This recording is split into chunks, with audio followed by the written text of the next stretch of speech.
Hello, my most amazing artists. Today we are going to talk about weaving using a straw loom. So you'll need to gather your materials. You need parts of a straw. You can do 4 for this project as we're just learning. You can go up to as many as you want, as you can hold in your hand, or as few as, I guess, 2 and still weave on a straw loom. But today I want you to use 4 pieces. If you have a whole straw, I cut these into thirds. So cut your straw into 3 equal parts, and then so you'll need 2 straws so that you can get 4 pieces. You also need some thread, maybe a foot or 1.5 long, and some scissors to cut with, and of course some tape.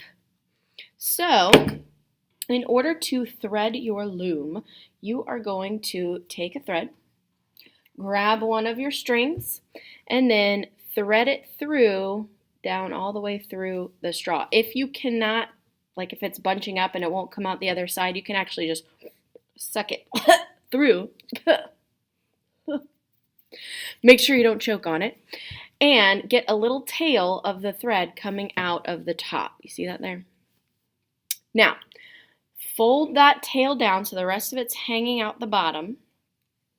Grab a small piece of tape, just a teeny one will do, and tape the tail onto the straw, just like that. So you got it coming out of one side, and then the top is just taped, and then lay that down flat where it won't bunch up or get tangled. And then you're going to do the same with the rest of your straws.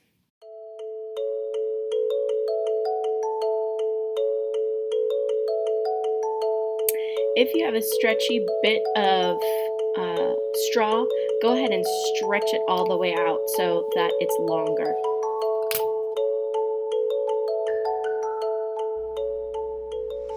All right, so you got your straws, you have your string coming out. Now I want you to hold your straws sort of evenly in your hand so that the taped parts are at the top and then all of the tails are coming down. Kind of make sure that they're straight, or at least reasonably straight. And then I want you to go to where the shortest one is. I think for me, that would be this little guy right here, okay? Then we're going to do a gathered knot at the end. There's a lot left over because my string was really uneven. So I'm going to go ahead and cut it off so it's about the same length. Then I'm going to put all of them together and pretend like they are just one string. I'm going to make a loop just like so. And then I'm going to push all of the string through my loop that I just made, almost like I'm tying a shoe. I'm going to twist it together a little bit so it stays together. My loop I had to make a little bit bigger so it would all fit through, but when you pull it, you can kind of scoot it so that it's toward the end, and then pull tight. Now, I call that a gathered knot. Now that we have our knot in place, my straws are still just hanging out by themselves. They're not taped together. I'm going to hold them all together in one hand and start my weaving. Now, if you are right-handed, you're going to hold your straws in your left hand. And if you're left-handed, you're going to hold your straws in your right hand, so your other hand is free to start weaving. You need to have your piece of yarn. I pre-cut mine. Mine's about, I'd say, 2 feet long. Don't worry about it being long enough. You can always add more colors, which we're going to do. So in order to start out, I'm going to start with the tail, just sort of dangling. I'm going to hold my straws and the tail together with my thumb. So I have the tail sort of like pinched with my thumb against the straw. Now I'm going to separate my straws just a little bit, fan them out like that, and I'm going to start weaving with this hand. Now, since my yarn is on the top, I'm going to go loop around the back of my first straw and through to the front. Then I'm going to go over the next straw, and then under the next one, over the next one. Then I'm going to loop back around underneath the same straw. Oops. If your tail, like I just repositioned my hand and the tail sort of fell out, that's okay. You can pinch it back, or if it sort of like unravels just a few times, don't really worry about it too much, because we're going to end up tying it off at the end. So I'm going to keep going on my next weft. Then I'm going to get to the end, wrap it around again. Then I'm going to go over, under, over, around, over, under, over, around, and I'm just going to keep on going until I run out of yarn. Now, notice how I have these weft pieces now, these weft lines going across. Every once in a while, I'll sort of like shove them down a little bit so they get out of my way.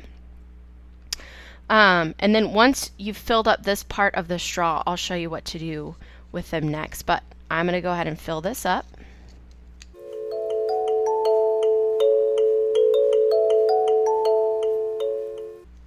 Okay, so I've put like several rows of weft onto my loom. Now comes the harder part. I'm going to go ahead and release the bottom, move my hand sort of out of the way. See, this little tail piece is just sort of hanging out. I want to leave that alone. Even if it comes unraveled a little bit, that's okay. I'm going to move all of my weft parts down. Now, I wove pretty tightly around my straw, so it's kind of stuck a little bit, so I have to sort of like pinch it pretty hard at the top. And then it's going to just sort of fall off the straws onto my warp strings. I really want to leave that alone. If I mess with it, it's going to start unraveling. So then I'm just going to go back to holding my straws. I'm going to fan them out again. And then I'm going to pick up my weaving where I left off. So I see I've got this thing. So I'm going to wrap around and start a new weft row.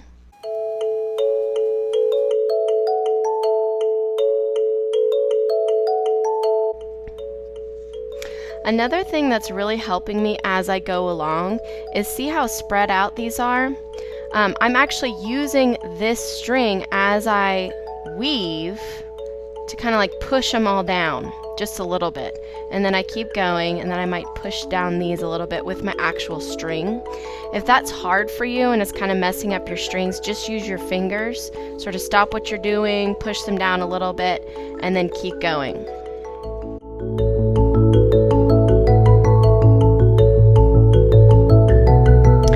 Okay, so I have put all of the yarn that I had pre-cut onto my loom. I've just got a little bit left to tie on the next color. So I'm going to set this aside for a second, and I'm going to show you how to grab more yarn. So we've got these yarn in, old Clorox bottles. You have to make sure that you're really gentle with pulling them out, and you don't pull from the center. You look for the end of the yarn and you pull from there really gently out. Now you see in this one that there's lots of colors in there. It's actually just one long piece of yarn, but they dyed them different colors as the yarn goes on. So sometimes as I'm pulling out now, it's like this greenish yellow. After the greenish yellow is over, it will turn into another color. If you see a color in there that you love and you want, I'm sorry, you cannot cut from the middle of the yarn. We have to use it up in this order in which it comes. This piece of yarn this bucket is a really good example of how things can go wrong really fast. So in here, it looks like, I don't know, either somebody was looking for a particular color and thought that there was more than one yarn piece in here, or maybe they just put in extra pieces on the top. I'm not sure. But yarn, it really quickly can sort of unravel like this. And once it gets to this part, it's really hard to use. So we just have to be extra careful. Don't put extra yarn pieces back in here. This is really just for new yarn. These pieces can be recycled or thrown away. So now I have the next color I'm going to use. I'm going to do a gathered knot, just like I did on the bottom of my warp strings. So I'm going to put these side by side like they're buddies and match up the ends. Then I'm going to pretend that they're one string, make a loop, stick the ends through, and pull. If I've got kind of a tail on the end like that, I'm just going to trim it after I finish my weaving. So I'm just kind of going to ignore the tail for now. I'm going to pick up my weaving, sort of push down the weft, and keep on going.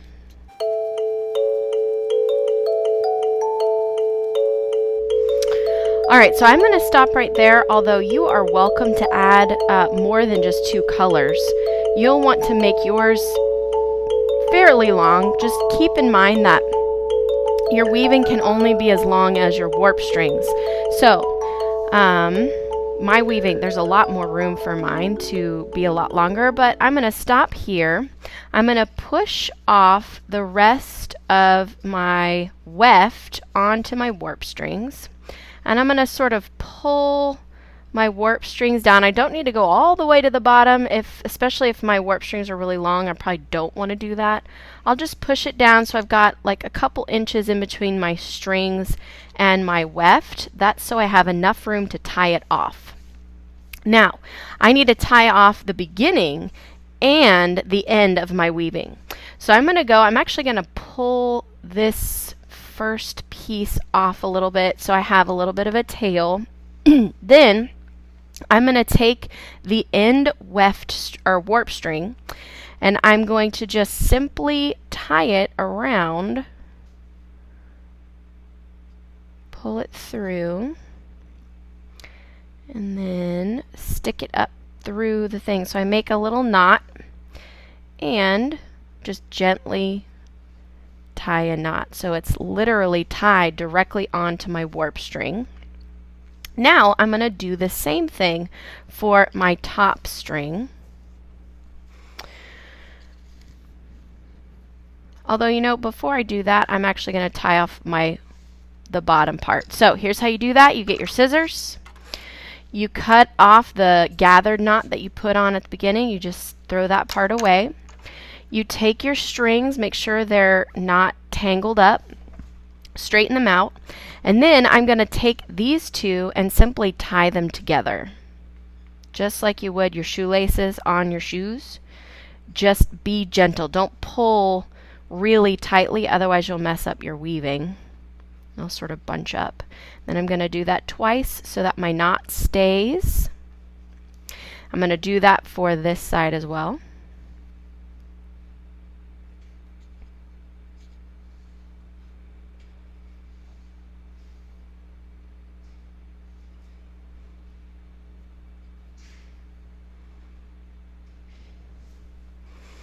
Okay, then I'm just going to trim off the ends. I don't want to cut too closely to the knots because they might come untied, but I'll just leave them a little bit there. I can also trim this little bit off.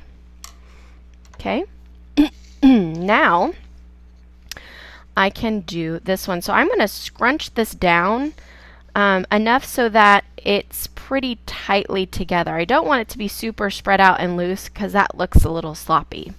But if I push it down gently, and then pull my warp strings taut or tight, then I'll be ready to tie this off. So I'm going to do the exact same thing.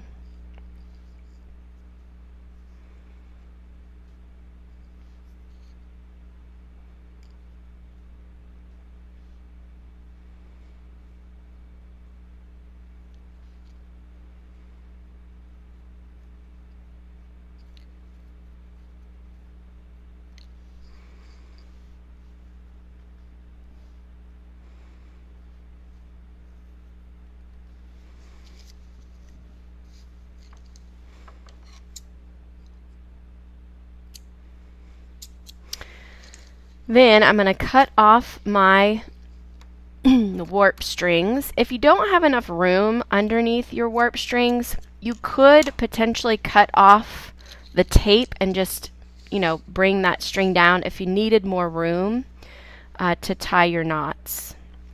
I'm going to do the exact same thing that I did with the bottom.